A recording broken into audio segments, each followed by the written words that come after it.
Hello everyone, welcome back to my channel. Today's video will be about Sophia's two perfumes, Sophia by Sophia Vergara and Sophia Vergara Love. So if you'd like to know what my thoughts and opinions about these two fragrances are, stay tuned. So the main accords to Sophia EDP are fruity, woody, sweet, powdery, vanilla, floral, aromatic, rose, soft, spicy, and violet. The top notes are blackberry, plum, and currant buds. The middle notes are orchid, rose, and violet. And the base notes are woody notes, vanilla, and sandalwood. This is listed as an amber floral fragrance and it was launched in 2014. So this is what the bottle looks like. Very pretty. This is the 3.4 fluid ounce. And this is Sophia by Sophia Vergara. It says it on the front. I purchased this at Burlington a few years ago. So as you can see, it looks like I barely sprayed it because I normally don't reach for it, but I have used it. And this was, I think, under $20. The max I might have paid was probably $20, but I don't think it was more than that. It kind of reminds me of the K. Ali's bottle, the shape. Let me see.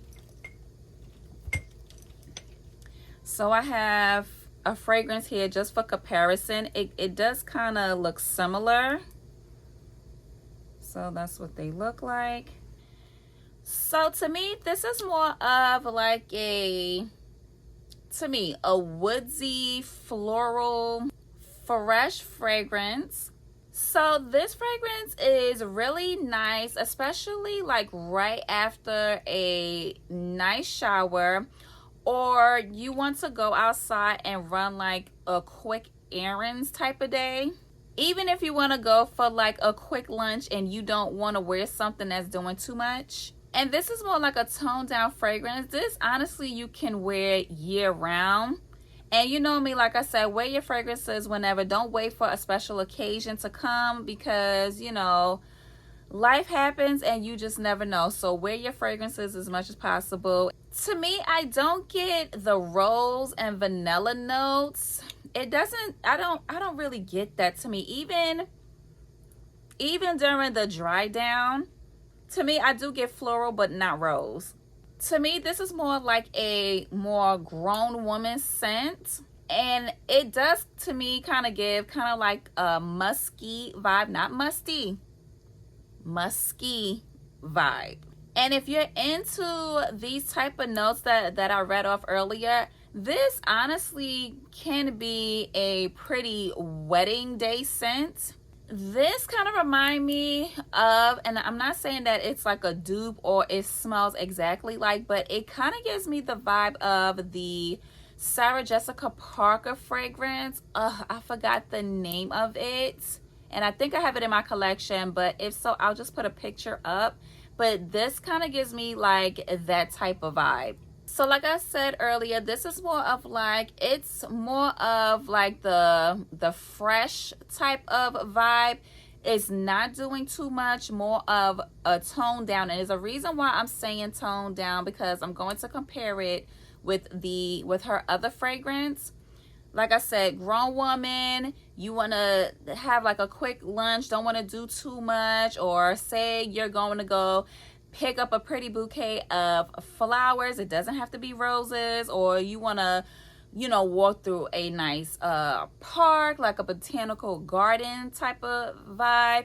Like I said, also a pretty wedding day scent. And this can, I think in my opinion, you can also wear in the office, because like I said, it's not doing too much. So yeah, on to the next scent. So the main accords to Sophia Vergara Love perfume are sweet, floral, vanilla, coffee, fruity, powdery, citrus, warm, spicy, lactonic, and tropical. The top notes are passion fruit, orange blossom, mandarin orange, and green apple. The middle notes are Colombian coffee, orchid, coffee blossom, orris, and magnolia.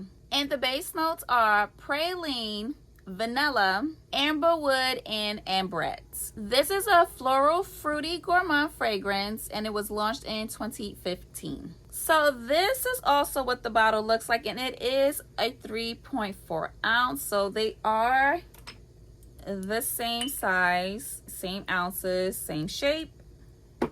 So this one, the Sophia, came out first in 2014, and then so this would be the flanker. I also purchased this at Burlington, and it has to be around the same price. I don't think I paid more than $20 for this, but I'm gonna get into something about this pretty soon. But yeah, this is a blast of sweet, fruity berry goodness. If you're into gourmand sweet fragrances, then you would definitely like this. This would be more up your alley. And this is also a safe blind buy if you are into sweet gourmand fruity fragrances. In the dry down, it does have hints of powderiness. Well, at least on my skin it does. This was a fan fave back in 2019, 2020-ish. And also, do not quote me, but I think this is a discontinued fragrance because you will always used to see this at Burlington. And now it's very hard. It's very hard to find it. It smells so good. It smells so good. I'm a more like fruity, sweet gourmand girl. Really sweet fruity fragrances, not too much gourmand, because I don't like, for instance, I don't really like fragrances that are like, it smells like muffins or like blueberry, like heavy on blueberry. I don't like stuff like that. If it smells like, yeah, like muffins and things like that, I don't like that. But something that's like this, like it has more of a berry syrupy type of fragrances, I like that. Not like sickly sweet syrupy, but just enough. It's like that very light fruity sweet fragrance. The fragrance smells so good. Now let me tell you the difference between the two.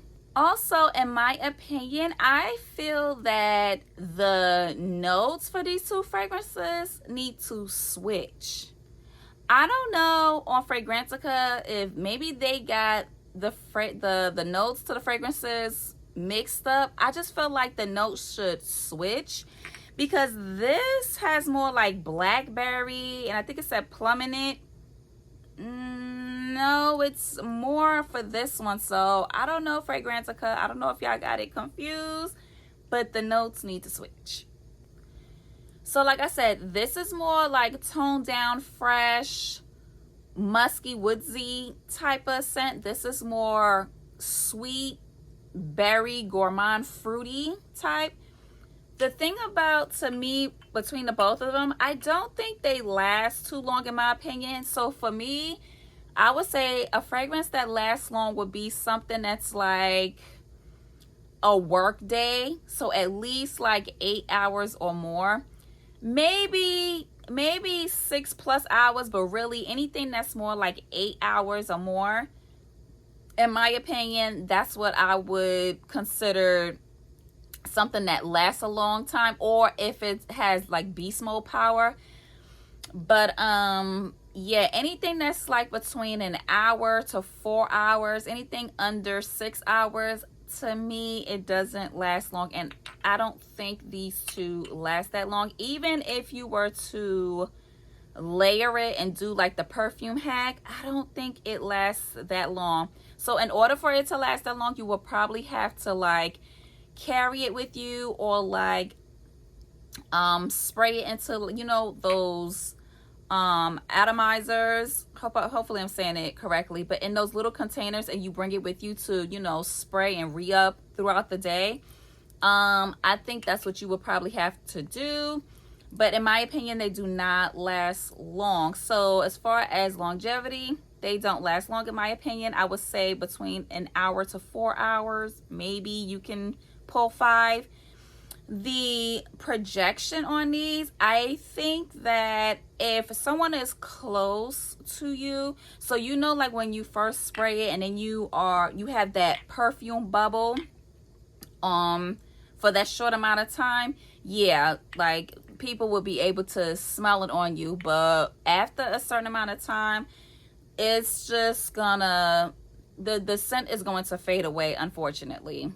But this one smells so good. Now, like I said, I think they are discontinued. People are still kind of on the hunt for these, especially this one, because like I said, it was a fan fave back in 2019, 2020. It's hard to find, but if I do find it again in Burlington, I'm probably gonna pick up like one or two more backups. You could probably find it in Perfume Mania and maybe on Fragrance X or Fragrance Net. I'm not sure if they're going to be the same price. I know in Perfume Mania and maybe even Macy's, they may have it for like $40 and up, and I'm sorry, I'm not paying that when I got it at Burlington for $20. I'm not doing that. So for the Sophia EDP, according to Fragrantica, it's similar to Dior's Miss Dior or the Coco Mademoiselle. It doesn't have the aldehyde notes in it. You know, if you ever smelled the Coco Chanel, that aldehyde note is pretty powerful. It is very beast mode in that fragrance. It doesn't have the aldehyde note in it. But overall, something similar, kind of like that powdery, musky type of scent. Yes. So that's the comparison that Fragrantica is giving. And according to Fragrantica, this one is similar to the Jimmy Choo Fever. And it also said that it is similar to the Dolce & Gabbana, The Only One. In my opinion, this would be more close to Jimmy Choo Fever. So if you ever smell that one, which I thought I had it next to me. But if you've ever smelled that fragrance, yeah, it has kind of like that fruity berry scent. I feel like it's more close to Jimmy Choo Fever.